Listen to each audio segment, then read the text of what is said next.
কারোর বয়স ৬৯, কারোর ৬৩, কারোর ৫২। তাতে কি, বয়স যে শুধুই সংখ্যা মাত্র। এদিন মাঠে নেমে এই কথাই যেন প্রমাণ করলেন সোদপুর ক্লাবের প্রাক্তন ক্রিকেট খেলোয়াড়েরা। ক্লাবের শতবর্ষ উদযাপনে এদিন একটি প্রীতি প্রদর্শনী ক্রিকেট খেলার আয়োজন করা হয়েছিল। সেই খেলাতে দীর্ঘ বছর পর মাঠে নামতে দেখা গেল ক্লাবেরই স্বনামধন্য প্রাক্তন ক্রিকেটারদের।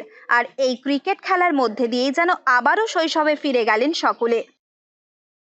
এটা ১০০ বছর সোদপুর ক্লাবের উপলক্ষে আমাদের একটা ম্যাচ অর্গানাইজ করা, যেটা district 11 north ২৪ Parganas district 11 versus Sodepur club 11। এটা সোদপুর ক্লাবের এক্স প্লেয়াররা যারা এসপি হাজরা ট্রফি চ্যাম্পিয়ন হয়েছিল এবং অতীতে যারা খেলেছেন সেরকম এক্স প্লেয়ারদের নিয়ে সোদপুর ক্লাবের টিমটা, এবং নর্থ ২৪ পরগনা ডিস্ট্রিক্টেও যারা খ্যাতনামা প্লেয়ার আছেন যারা বহুদিন ধরে নর্থ ২৪ পরগনা ডিস্ট্রিক্টকে রিপ্রেজেন্ট করছেন, তাদের নিয়ে একটা টিম হয়েছে। অনেকদিন বাদে আমরা মাঠে নামছি, তো বাকিটা শরীর যতটা দেবে, এত হিউমিডিটি এত গরম, সেটা তো মাঠে বোঝা যাবে, বাট খুবই এক্সাইটেড। এই মাঠটা আমার ফার্স্ট ক্যারিয়ারের একটা অফিসিয়াল ট্রায়াল, ডিস্ট্রিক্ট ট্রায়াল আমি এখানে দিয়েছিলাম। আমি ওকে ফাইন, আমি নিশ্চয়ই আসবো, বিকজ এই ক্লাবের সঙ্গে আমার অনেক রিলেশন আছে, অনেক পুরনো রিলেশন আছে। এখন দারুণ লাগছে, একটা সবাই সিনিয়র প্লেয়াররা আসবে, খেলবে। 100 ইয়ার্স অফ সোদপুর ক্লাব, ওটাও এটা বিরাট ব্যাপার। এই মাঠে হয়তো ৩০-৩৫ বছর পর আসছে। অ্যাক্সিডেন্টের পরে আমি আবার এই ফার্স্ট এলাম এই মাঠে। অ্যাক্সিডেন্টের আগে আমি ছোটোবেলায় অনেক ম্যাচ খেলেছি এই মাঠে, তো অনেক মেমোরিজ তো রয়েছে। তো এই একটা এরকম একটা খুব একটা স্পেশাল অকেশনে আমাকে ডেকেছে, তার জন্য আমি রিয়েলি গর্বিত।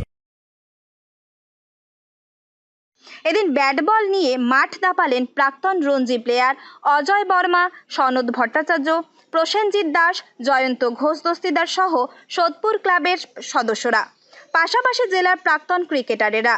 এদিন north ২৪ Parganas district 11 versus Sodepur club 11-এর মধ্যে একটি ১৫ ওভারের প্রদর্শনী ক্রিকেট ম্যাচ অনুষ্ঠিত হয়। এদিনের এই খেলা ঘিরে খেলোয়াড়দের পাশাপাশি উত্তেজনা লক্ষ্য করা যায় দর্শক আসনে থাকা ক্লাবের অন্যান্য সদস্যদের মধ্যেও। একটা দারুণ অভিজ্ঞতা। এত বছর খেলা ছাড়ার পরে এখন কোচিং এর সঙ্গে যুক্ত হওয়ার পরে আবার নতুন করে একটা খেলার জায়গা করে দিয়েছে সোদপুর ক্লাব। এটা একটা দারুণ অভিজ্ঞতা এবং দারুণ আনন্দের দিন যে ১০০ বছর হয়েছে ক্লাবের। আশা করি আগে আরো এই ক্লাবের উন্নতি হোক। এত বছর হয়ে গেছে, আমরা যে বছর চ্যাম্পিয়ন হয়েছি তার আগের বছর আমরা রানার্স হয়েছিলাম। আমরা শিলিগুড়ির সঙ্গে মিট করেছিলাম, যেখানে ঋদ্ধিমান শাহও খেলেছেন। এবং এই ক্লাবটা এমন একটা ক্লাব, এই ক্লাব প্রচুর ভালো ভালো প্লেয়ার, শুধু যে ক্রিকেট তা নয়, এরা সারা বছর এদের নানান রকম খেলার সঙ্গে যুক্ত থাকে। ফুটবলের তাবৎ প্লেয়ার এখান থেকে ইন্ডিয়া খেলেছে। আমরা যখন খেলেছি এত সুন্দর মাঠ ছিল না, কিন্তু যেভাবেই হোক এরা সারা বছর মাঠের সঙ্গে যুক্ত থাকে। এটা তো বিরাট আনন্দের ব্যাপার। সোদপুর ক্লাবকে আমি এই মাথার উপরে রাখছি। বর্তমান সমাজ ব্যবস্থায় মোবাইলে আসক্তি বেড়ে যাওয়ার কারণে অনেক শিশুরাই এখন মাঠমুখো হয় না। সেই জায়গায় দাঁড়িয়ে ক্লাবের প্রবীণ সদস্যরা এদিন ব্যাট বল হাতে মাঠে নেমে যেন সবুজ মাঠকে ভালোবেসে নেশায় জড়ানোর বার্তাই ছড়িয়ে দিলেন। তো ডিজিটাল ওয়ার্ল্ড হয়ে গেছে, সেখানে এসে দেখা যাচ্ছে সমস্ত জেনারেশন মানে সাবসিকুয়েন্টলি তারা ইনভলভ হয়ে পড়ছে, এবং যত বেশি মাঠে আসবে, ওপেন স্পেসে আসবে, তত তারা মানে রোগ, মানে যে সমস্ত ডিজিজ বা যে সমস্ত এখান থেকে তারা রিকভারি পাবে। হ্যাঁ, এবং এই মাঠের যে পরিবেশ, এই যে ভালো পরিবেশ, এই পরিবেশের সাথে অ্যাসিমিলেট হতে হবে। এত ভীষণভাবে মানে মোবাইল ফোবিয়া হয়ে গেছে, এটা বলার কথা নয়।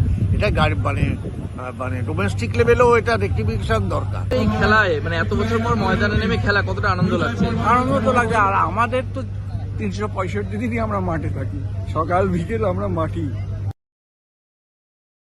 এদিনের অনুষ্ঠানে বিশেষ অতিথি হিসেবে উপস্থিত ছিলেন ভারতীয় দলের প্রাক্তন খেলোয়াড় প্রণব রায়।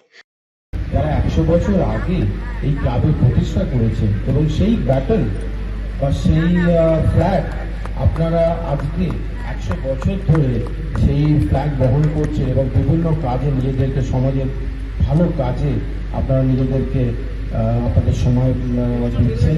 এটা একটা দারুণ ব্যাপার। আমাদেরও বলতে ভালো লাগবে যে বাংলা সোদপুর ক্লাব থেকে একজন প্লেয়ার যে দেশের হয়ে রিপ্রেজেন্ট করছে। বিশেষ সংবর্ধনা জ্ঞাপনের মধ্যে দিয়ে প্রাক্তন এই খেলোয়াড়দের স্বাগত জানানো হয় ক্লাবের তরফে। ফ্লাড লাইটের আলোয় এদিন সোদপুর ক্লাব ময়দান যেন দেখল এক অন্য খেলা। উত্তর 24 পরগনা থেকে রুদ্রনারায়ণ রায়ের রিপোর্ট, লোকাল 18 বাংলা।